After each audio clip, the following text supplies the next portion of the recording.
Good morning. Let's see, where are the seats? For people who are looking for seats, where are the seats? There's one here, a couple here. I will tell you there are 97 chairs in the room. I know that for a fact. 97 chairs. So when Christy makes it back in, please thank Christy Barden for being our doomsday prophet this morning.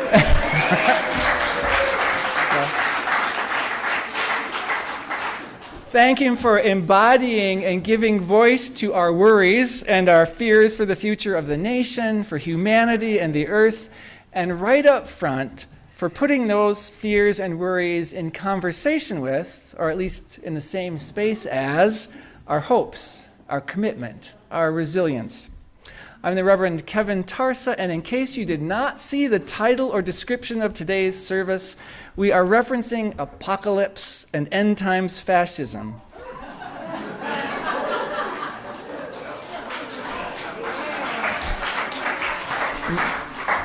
Not your light party conversation topics. And so I thought it might be helpful to include a little lightness here up front as well, pointing out that it is still National Ice Cream Month for a few more days.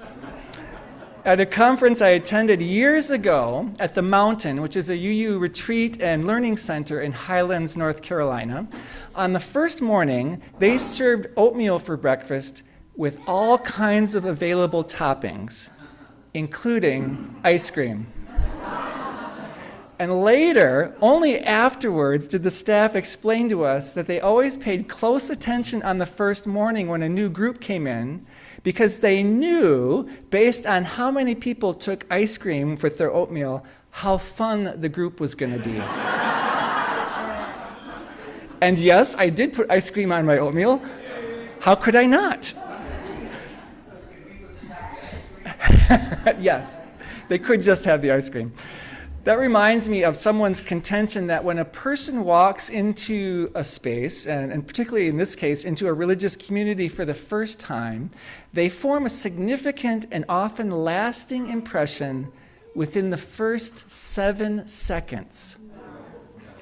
And though we are past the 7-second mark for most people this morning, the way that each of us acknowledges and shows care and respect for and interest in the people we encounter before, during, and after the service also makes a significant and lasting impression.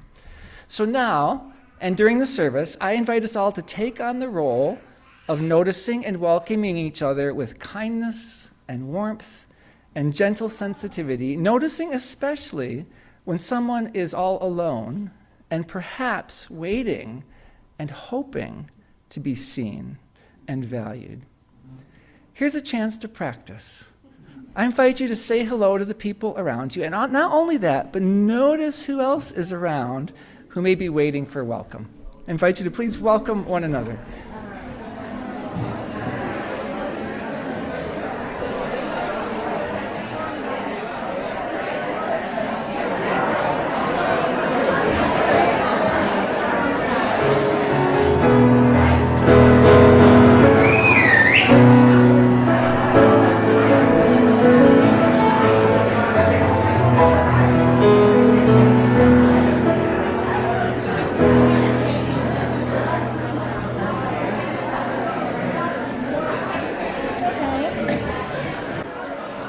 This morning's land acknowledgement.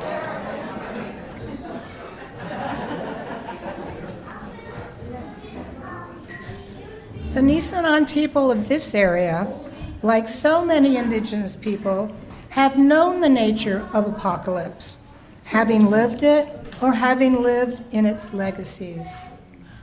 The Nisenan people of this area have known also survival and resolve, and of deep inner and outer resources.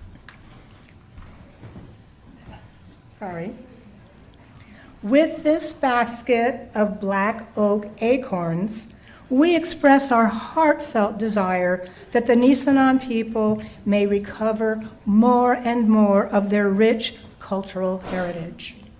We commit to support them in these and other efforts in whatever ways we can, under their guidance and at their request.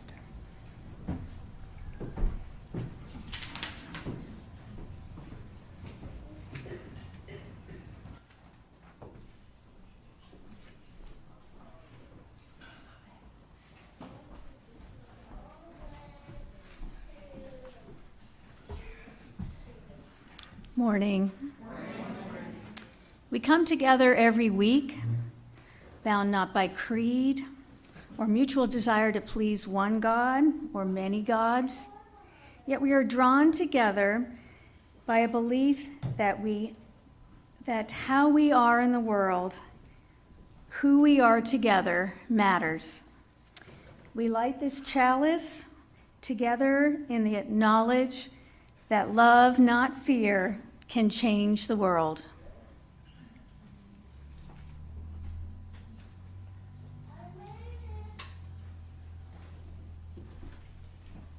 And now, please join in singing the children on their way.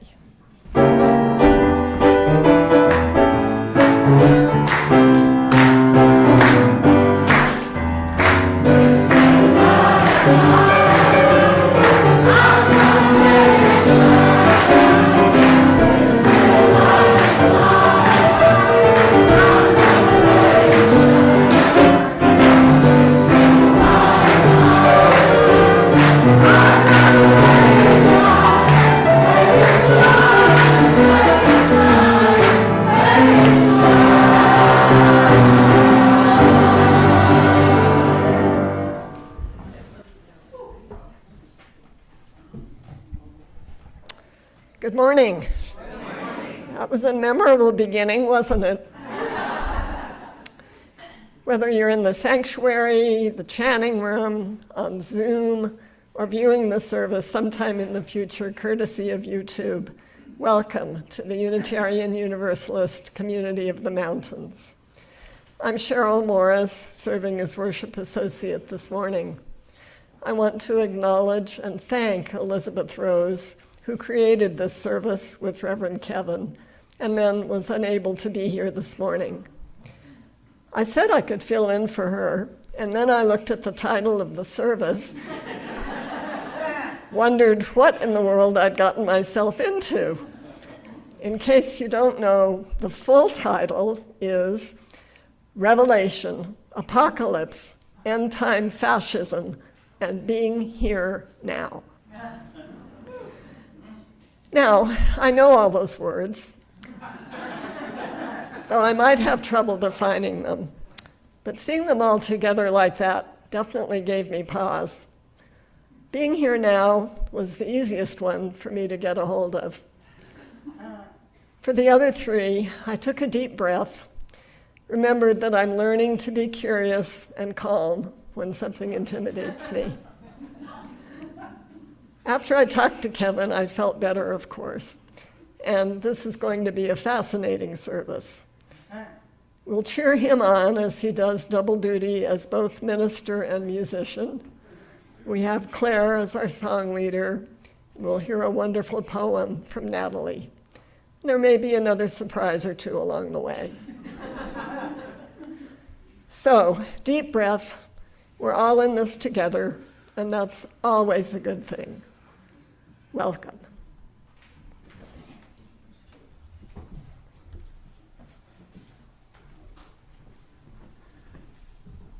Thank you, Cheryl, for stepping into the role the last minute and doing 2 weeks in a row, in fact. Thank you, thank you, thank you. Deep breath, yes. For those who are familiar with our weekly ritual, the joys and sorrows stones and the bowl of water are at the entrance to the sanctuary this morning, hosted by lay pastoral care team member Gwen Iman. It offers an opportunity at any time to put stones in the water to mark the gladness, the worry, the joys, the sorrows, the prayers in your heart this morning, the pieces of the weight of the world that you are carrying. The people in Gaza who are starving because they are being starved weigh heavily, especially in my heart this morning. And that stabbing of 11 people, apparently randomly in a Walmart store, hit close to home. It's the town where I served and lived for many years in Michigan. As we prepare to light our candle of compassion, resistance, and resilience to acknowledge this week's flood of frightening, angering, amazingly still hard to believe actions of our national government, among other things, I invite us into a body prayer, to use our bodies. So I invite you to rise for this if that feels comfortable and your body will allow. So you have a little space to move. It's not required. So as is comfortable for you, we'll start with our fingertips touching together and right at the level of our heart there, at our chest. An invitation to be nowhere else but right here, right now. In this room, in this Zoom room, surrounded by these people, in your body, and with all that your heart holds right now. I invite you to notice the feel of the fingertips touching. Notice what you hear, what you smell, what you taste lingering, what you see, all centered here at the level of the heart. I invite you to lift your hands and arms upward if they will allow, in a funnel shape, in an open awareness and receptivity and gratitude for all the goodness that comes to you, even in the midst of everything else.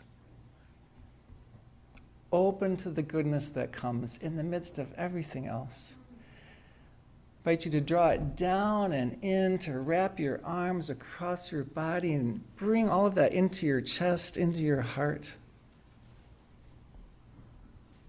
with compassion, gratitude, and let it stir with what's already there.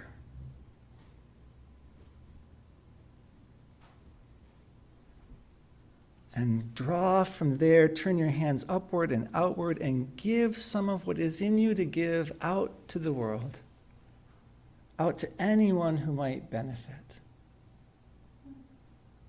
And then returning to center, here, now. Lifting, opening to gratitude, even for the things that aren't perfect. Even for the things that aren't quite right. Drawing it all down and into our chest, into our heart, into ourself. And from there, giving what we have to give out to the world and the people who may benefit, the beings who may benefit. And having given, returning to center.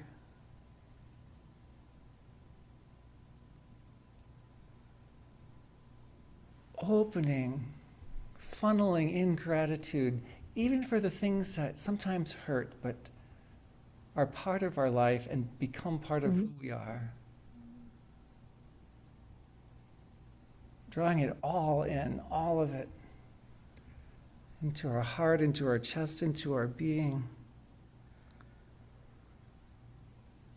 Drawing what we can of ourselves, what we have to give out to the world and all in need.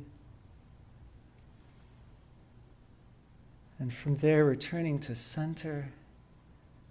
And one more time in silence, starting with the center.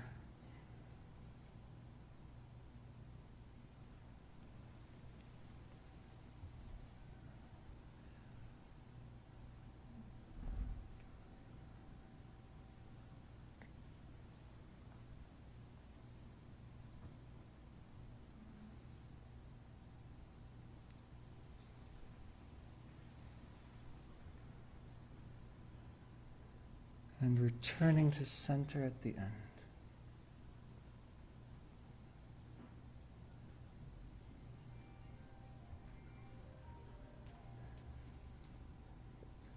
as you're seated with the music we're hearing, I invite you to notice that you are breathing and to notice what your breathing feels like.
Hello, good morning. Good morning. Can you all hear me okay? Okay. So before I begin and read this poem, I'd like to invite us to take a few deep breaths at your own pace. So if it helps you to close your eyes for a second, I invite you to do that. Closing your eyes, breathe in, breathe out. You can make an audible noise that feels good, and do that a few more times. I'd love to hear the ahs. And remember your breath. And take one more deep breath. And sigh it out completely.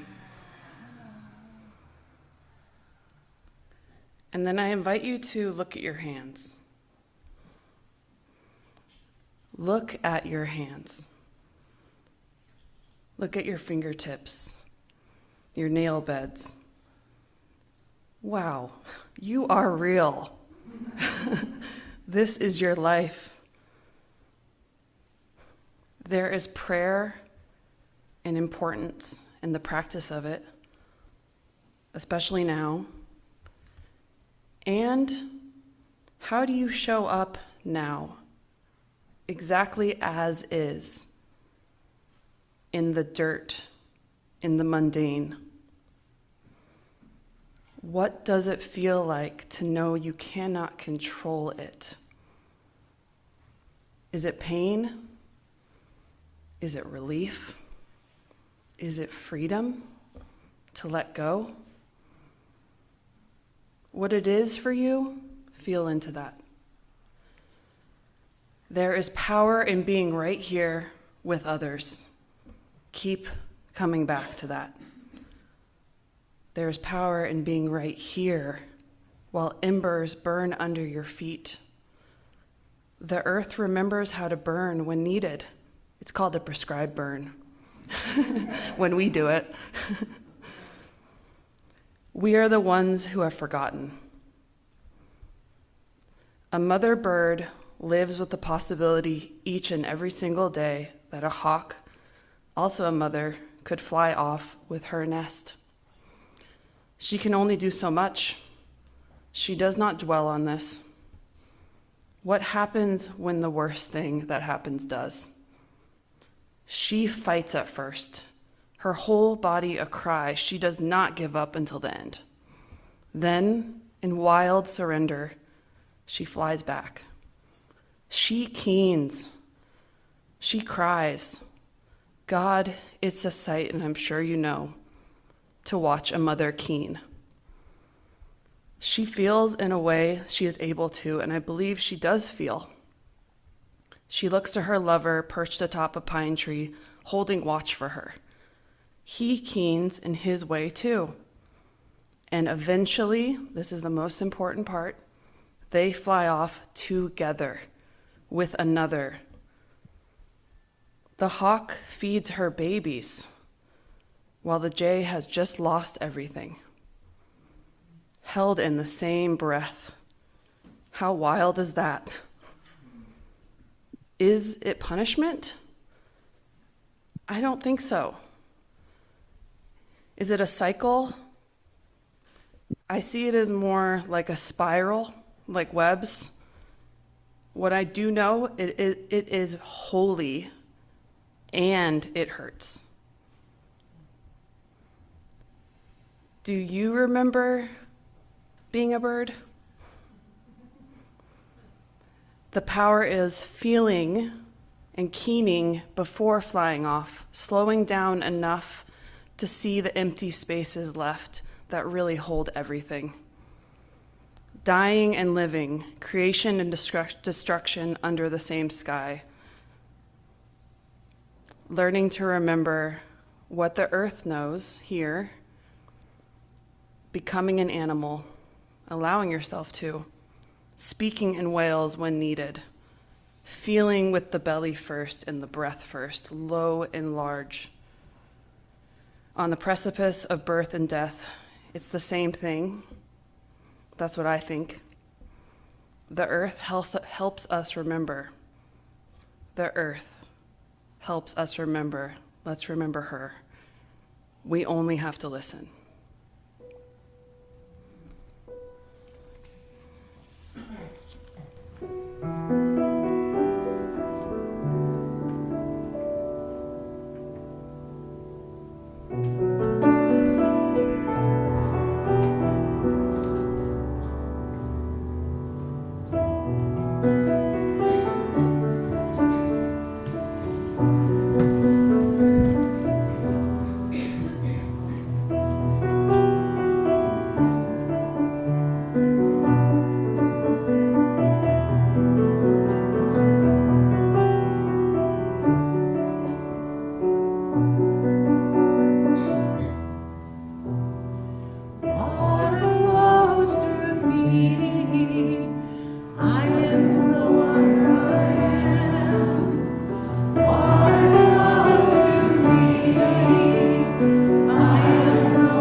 In June, I traveled to Baltimore for the big annual gathering of Unitarian Universalists. I took an overnight flight, and so I arrived at 5:45 in the morning.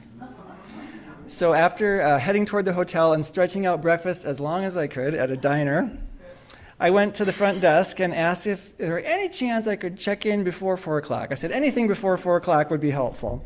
And the person looked up my booking and said, I can check you in right now.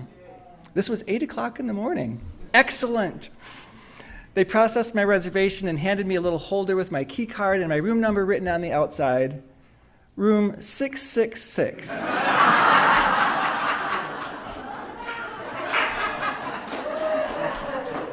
Now, those of you who are laughing know, maybe, that in the book of Revelation, the last book of and the last book added to the Christian Bible, 666 is the sign of the beast, which, by the way, came out of the sea, has 7 heads and 10 horns, the body of a leopard, the feet of a bear, and the mouth of a lion. So far, so good.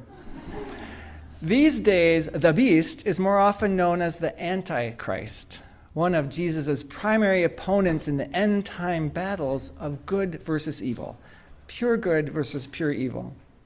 People whose shopping bill has added up to $6.66 have screamed, left everything, and run out of the store. A friend told me just this week that his family always paid an additional penny to avoid the 666. After wondering for a moment whether the hotel clerk was trying to send me a message, I decided that room 666 was surely the last room rented in the whole place, and he was sure it would be available. And my room 666 was just fine, although 3 days later I did come down with COVID. The thing is that many people who aren't at all familiar with the book of Revelation are familiar with the idea of the number 666 marking something or someone terribly bad or evil. When Ronald Reagan moved into a house whose street number was 666, he insisted on changing the address to something less satanic. Even though he himself was later thought to be the Antichrist by some, because each of his names, Ronald Wilson Reagan, has 6 letters. 666. The book of Revelation is by far, surprisingly to me, by far the most popular book in the entire Christian Bible, and the most misunderstood. Its language, its images, its themes are threaded everywhere in the general culture. Armageddon, which is essentially the Hebrew name of a mountain where the final battle takes place. The grapes of wrath. Judgment Day. King of kings and Lord of lords. Heaven's pearly gates and streets paved with gold. The 4 horsemen of the apocalypse. The Grim Reaper. Hitler's 1,000-year Reich. And Prince's Song 7 among them. The book includes letters to 7 specific Christian churches of antiquity, meant in part to encourage them in the face of violent persecution. I'll come back to that later. It includes a travelogue of the author's mystical tour of the heavenly realms.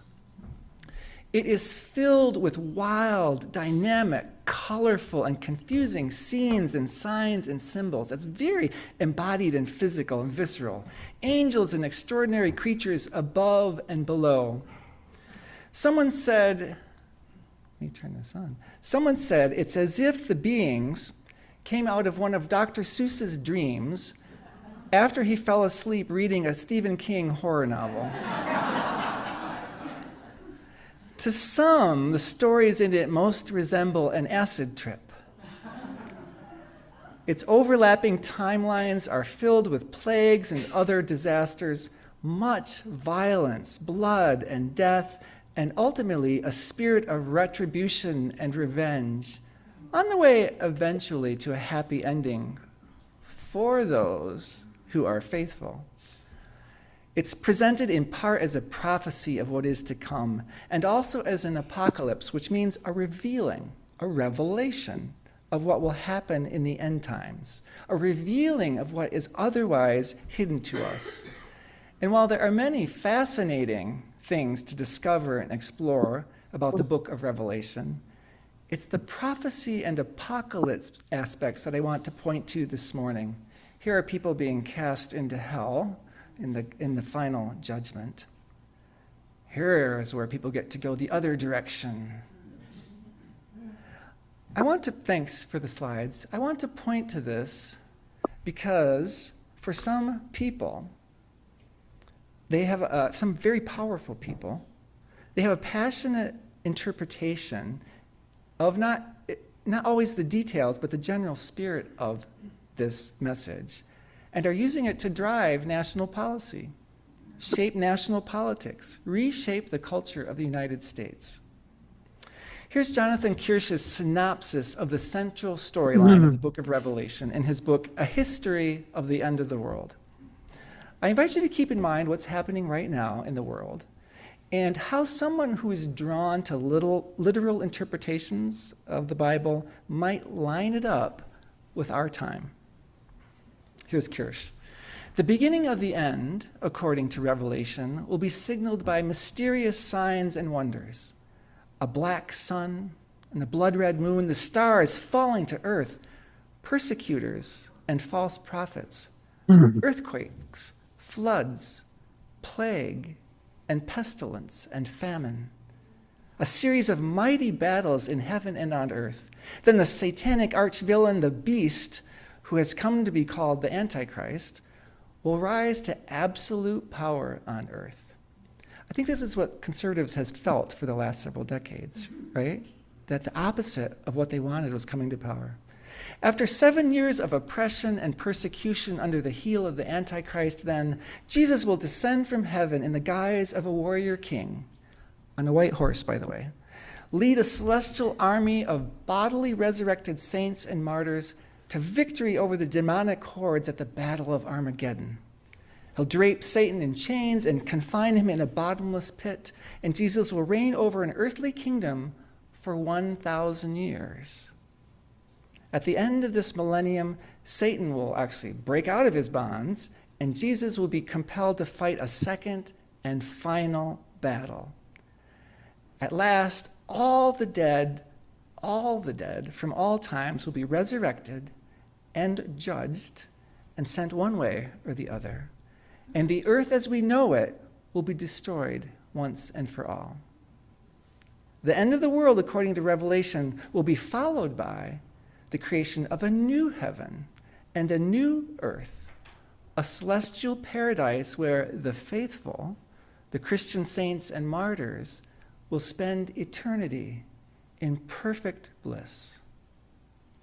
Everyone else will sizzle forever, along with Satan in a lake of fire and brimstone.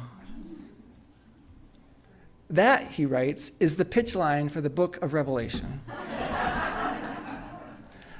One of the ironies to me is that the book of Revelation, like many other Jewish and Christian apocalypses written in that time, and there were many, the whole point was to encourage and give hope to its readers. Because its readers were suffering, or hearers, it started out as a sermon likely, but its hearers, its receivers were suffering under brutal regimes. In the case of the book of Revelation, the Christians who were suffering intense and violent persecution by the Roman Empire. The point wasn't the literal details of the fantastic story, but the way the figures in the story were at that time, to those people, very obvious symbols of the key figures in their current experience of persecution. With the main message being, yes, times are terrible and it's likely to get worse, much worse before it gets better, but it's gonna work out in the end. God's got this, eventually. And though you are suffering and will suffer more, if you stay faithful, even when it's hard, if you stay faithful, you'll eventually be taken home to paradise. That's the message. It's hard now, but it's going to be okay eventually. That's the main message. Mark Powell, the author of one of my seminary textbooks, writes that to try to interpret the book of Revelation is to misinterpret it. He said its appeal is to the imagination. It's a book that you feel, right, that you sense. It's not a book to be explained. For all its death and destruction and rivers of blood and revenge, it was meant to be encouraging and hopeful to people who were really suffering. That was true for apocalypses in general. Now, I'm not a biblical scholar. My personal theology and spirituality are not Bible-based, and I'm not looking there for prophecy of what's to come. But I'm finding it increasingly important to be aware of what some others are making of it. Because here's the black and white bottom line of the book of Revelation, of that story, if you take it at all literally.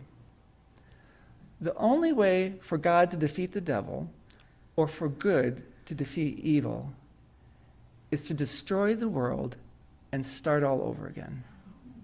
That's the bottom line message if you take it at all literally. That's the only way we're going to move forward, to destroy the world and start all over again.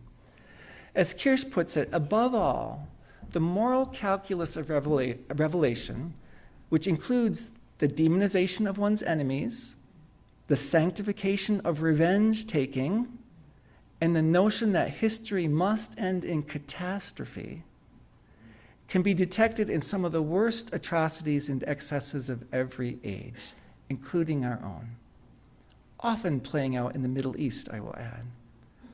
For all of these reasons, he says, the rest of us ignore the book of Revelation only at our impoverishment, and more to the point, at our own peril. Which brings us to end times fascism and the insights of Naomi Klein and Astrid Taylor, as they expressed them in an article in The Guardian and in numerous related interviews since. If this at all interests you, I invite you to go searching. They point out that progressive people, as some of us identify, are typically confused by this unexpected coalition of extremist Christian nationalists, impossibly wealthy, mostly more secular tech bros, authoritarian political figures like Donald Trump and his key players, and much less wealthy, much more ordinary people, some of whom think of themselves as, or are identified as, preppers. People who prepare physically and emotionally for catastrophe. Some are preparing for ordinary catastrophe, and some for the ultimate catastrophe, right? It's about having the gadgets and your food stored and being off the grid, right, to be prepared. A prepper I know refers to it as preparing for when the world goes dark. And it's really clear to me when they say it that they don't mean in case the world goes dark. They are expecting, they are planning for, at some point, the world to go dark. Whether they read the book of Revelation or not, that spirit prevails, right? And people of every age interpret the book of Revelation as if it's playing out in their own time. Right? Now is when it's happening. Oh, there are the signs, and the world's about to end. And then when it doesn't, they keep readjusting, right? The next generation adjusts. What all those things have in common, why that coalition? Like super wealthy, tech pros, these ordinary, why are they like pooled together? What they have in common, say Klein and Taylor, is that they have given up on the world. They are in various ways all believing and behaving as if we are entering the end times. Many of the tech bros are not in denial about climate change. They aren't denying climate change. They are actually resigning themselves to it. And in fact, adding gasoline to the fire.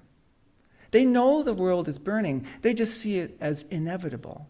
And they're extracting resources to build as fast as they can their personal AI-aided bunkers, or their own protectively bordered city-states within the United States, for example, for the chosen few. Even in his first term, Trump suggested about setting up a dozen freedom cities, right? Kind of self-contained city-states without regulation or pesky government control. Or their tech-protected walled countries. Israel, by some people, is seen as kind of a model of that, right? The dome that protects them, like they're building this walled fortress, even in the midst of enemies, as kind of a model for We're going to build our bunkered country. In all these scenarios, the masses are left to their own devices. The chosen few with all those resources are preparing to bunker down. They have, each in their own way, given up on most other people and on people caring for each other beyond your in-group, right? Those you know that love and care about.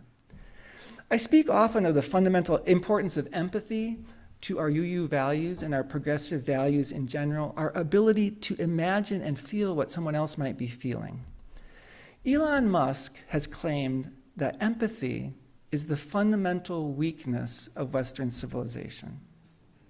Certain Christian writers are writing now of toxic empathy, and their view that left-wing activists are using empathy as a tool of manipulation to force their views on the issues of abortion, gender, sexuality, immigration, and social justice. Mark Zuckerberg says it's time to bring back aggression. The attack on empathy, which has often been seen in Western history as a feminine value and virtue, tends also to be wrapped up with misogynist machismo, right? That's very male-centric. It's no accident that it's tech bros we're talking about. Now, you'll be very glad to know that venture capitalist, co-founder of PayPal, 103rd wealthiest person in the world, and biblical literalist, Peter Thiel, has identified the real Antichrist for us. Now, over the centuries, various popes and any number of Protestant reformers have been labeled the beast or the Antichrist. For the original writer of the book of Revelation, it was likely the Emperor Nero. If you use that Hebrew way of letters also having a numeric value, his name adds up to 666. Some people say it's actually 616, and if you use another version of his name, that adds up to 616. Right? The person who was persecuting at the time. But since then, Hitler, Saddam Hussein, all kinds of people who've done harm have been named the beast or the Antichrist. More recently, Vladimir Putin, Prince William, Pope Leo, Barack Obama, not surprised, Donald Trump, and for a week in Baltimore, maybe me. But no, the real Antichrist, according to Peter Thiel, is Greta Thunberg. Of all people, who he believes is taking over the world by stoking fear of existential risk like environmental disaster. He views the environmental movement as blocking technological process, which apparently for him is the highest good, right? Technological progress for him is the highest good. Anything that impedes that is bad, evil. So, why share all of this disturbing perspective, even though I'm just skimming over the surface, when our spirits and our bodies are already wrung out with fear and frustration and anger, when we are ready for relief, and when the fire hose of daily news is feeding into our own progressive versions of apocalypse and the end of the world, right? We have our own sense of the world ending. We've got it too. The reason is, says Naomi Klein, this: if we can find the courage to really look at the bleakness of what people with apocalyptic visions believe in, if we can find the courage to really look at the bleakness of their vision, we can recognize the opportunity that this moment opens up, and we can see a path forward.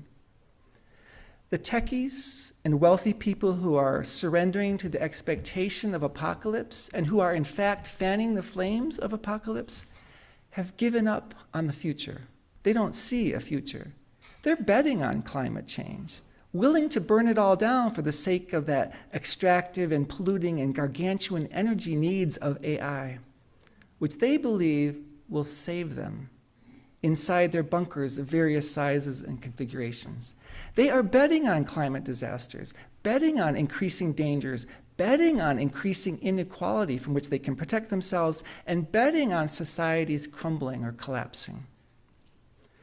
So are extreme end times Christian nationalists in their own way, believing that violent and bloody collapse must happen in order for Jesus to return, for God's plan to move forward and for the new world to be reborn. That's why trans people have to be removed. Gay people have to be removed. They are in the way of Jesus' plan here, of God's plan for what will happen. For them, this is inevitable and right, even if it's painful, right? Something we're just going to have to live through from that mindset. And so are everyday disenfranchised doomsday preppers of many stripes in their homesteads, in their own way, with so much frustration, discouragement, and fear in their hearts. They have all, in important ways, given up on the future, just assuming it's all going to go down, that the world is going to go dark. And here, says Naomi Klein and Astra Taylor, is our opening and our antidote. It is to believe in a future. To believe in a future, not to give up on the future, not to succumb to our own apocalyptic expectations. It is to cherish the sacredness of here and now, to appreciate the beauty and wonders of this place and want to protect them, to invest in here and now and each other for the sake of a future. By abandoning the future, those who are living into their apocalyptic expectations are actually ceding the future to us. They've given up on it. It's up for the taking, right? They have ceded the future to us. They are placing it in our hands. Let this be a pivot, say Taylor and Klein. Want to make a difference? Start by claiming in your heart and your vision and your behavior a future beyond this crisis. By not losing sight of a future beyond this crisis. This, the two of them say, has a chance to be the most potent possible gravity source for building a new kind of coalition across many kinds of difference, because not everyone expects the world to end. This is a resource, a center for building solidarity with those who are not giving up on the future. It doesn't mean easy, it doesn't mean quick, it doesn't mean not painful. It will indeed get worse, perhaps much worse before it gets better. But it's the most potent and cost-effective of resources, holding on to a future beyond these times, even beyond our lifetimes, and building connectedness that is not about fear. Building connectedness that is not about fear. That's what ancient apocalyptic writings like the Book of Revelation were actually meant to accomplish, to keep alive a sense of a future, grounding people in the possibility of this moment. Drawing on the language from Astra Taylor and Naomi Klein, let us be a people who believe in the beauty and value of this realm, who believe in this world, in the beauty and extraordinary gift of creation, people who believe enough in each other, and so who claim the future that is being ceded to us. And so, my people of empathy and compassion and resistance and sustainability and resilience and justice and wonder and love, so may we be together. So may we be together. Come and go with me to that land. Come and go with me to that land. Come and go with me to that land where I'm bound, where I'm bound. Come and go with me to that land. Come and go with me to that land. Come and go with me to that land where I'm bound. There'll be freedom. There'll be freedom in that land. A little higher. There'll be freedom in that land. There'll be freedom in that, or that key. Where I'm bound, where I'm bound. There'll be freedom in that land. There'll be freedom in that land. There'll be freedom in that land.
So may we be.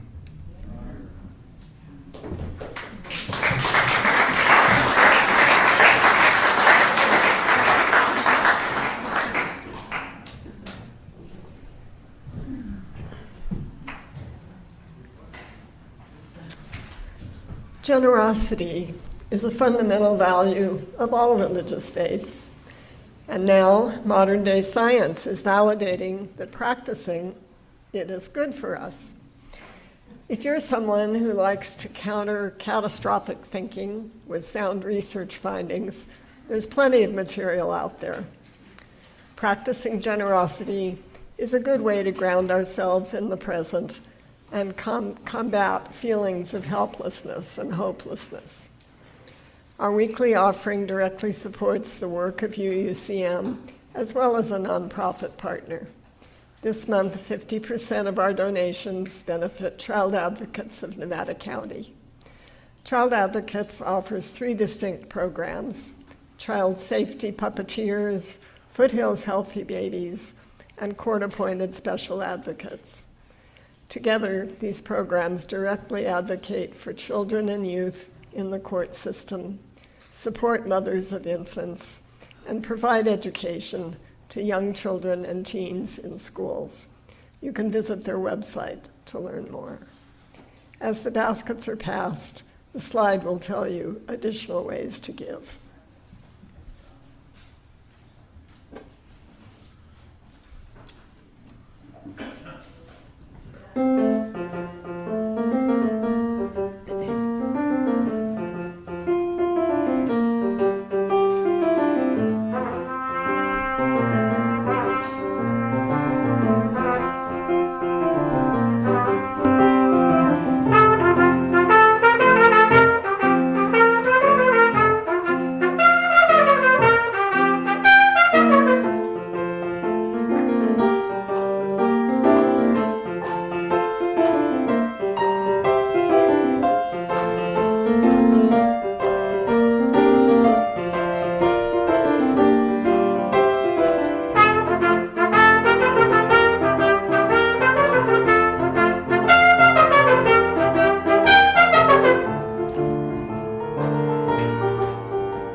Thank you for your generous gifts.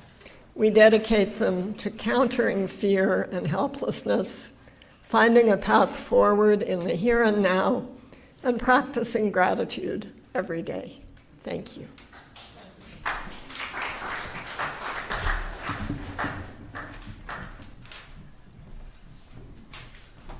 Michael, that was fun. Thank you. Thank you for playing. So every Sunday, lots of people make a Sunday happen. Every Sunday, lots of folks. I invite you to notice who participates up front, who participates behind the scene. Make a point of offering gratitude. Today, I want to thank Siobhan Boylan because our usual chat host is not here, Eileen, who's always on Zoom, and Siobhan, who is our office administrator, and does so many amazing things amazingly, actually offered to step in and be chat host today. Siobhan is a member as well as an employee. So for Siobhan, for countless things we could say thank you for not only skillful doing, but kindness of heart, and sensitivity and proactive as an employer, proactive all the time. It's just such a gift, Siobhan, so thank you. So when you see Siobhan, feel free to accost her and say thank you. That's just a couple announcements today. There's a postcard writing party on Monday. The postcard writing has begun again. Here's Gail, your source of information. I know packets are out, and thank you. Thank you. Here goes the next round. Graphic design class with Tamar on Friday. And next Sunday, for those who are checking this place out or just wanting to know more, we do a UU 101, kind of a quick introduction after the service. So feel free to join us for that. Today, for members and friends, there's a salad lunch, and we'll stick around. We'll gather chairs in a circle, and we'll do some sharing around. Look at how full the sanctuary is. And what do we want to do with that piece of experience and information? So we invite you to stick around for some sharing and listening around that. Always the website has the most up-to-date and all kinds of good information for you. For our closing, I'm going to invite us to offer a closing hum.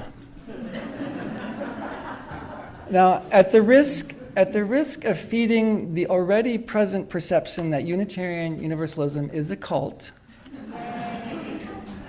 I invite us, the Zondervan Publishing Company in Grand Rapids, Michigan, put out a whole series of books, one at a time, about various cults. It's the cult series. And there's a whole book on Unitarian Universalism. Anyway, I invite us into a shared hum as taught to the worship team by Elizabeth Rose, who, as Cheryl noted, helped plan the service and couldn't be here today. It is to hum, if your body will allow it, with hands resting around the back of your neck and your hands wrapping around, if this is comfortable for your body. So it's around the back of your neck. Right? So as we're preparing and you're getting settled into what that feels like, I'll point out that humming calms the nervous system, shifts our body into a more restful state, lowers the heart rate, strengthens our heart's adaptability. And when we hum in community, we add multiple layers of connection and benefit. So I invite us to hum with this wisdom from Naomi Klein in mind, that calm itself is a form of resistance. That calm itself is a form of resistance, and I would say a path toward resilience. So we'll take several hums. We'll take a big breath and let out a hum on any note that feels good to you for as long as your breath will hold it. Ready? Breath.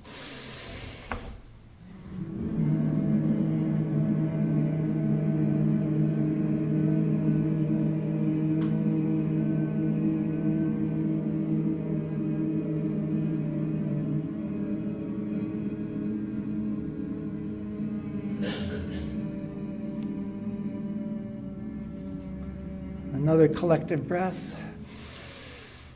Same note or a different one, up to you.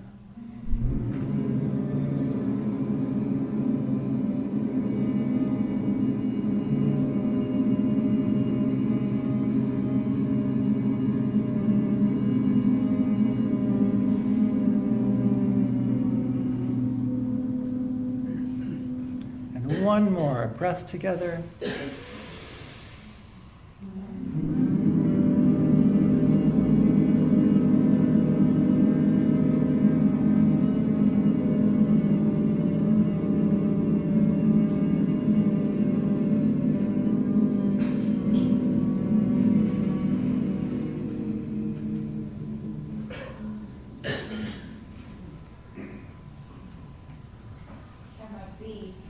do. The words of Wayne Arneson are good words to send us on our way any Sunday. Take courage, friends. The way is often hard. The path is never clear. And the stakes are very high. Take courage, for deep down there is another truth. You are not alone. You are not alone. It's one of the reasons we say words out loud to each other as we extinguish the chalice, but carry all that it represents, all that we are together. So that we'll extinguish the chalice, we will together carry the flame of peace and love until we meet again. Hopefully the world still exists next Sunday, where we will have a chance to share what feeds our soul. Stick around for conversation, refreshments, connection, and for members and friends who are interested, the conversation about our fullness. Thank you. We'll see you soon either way.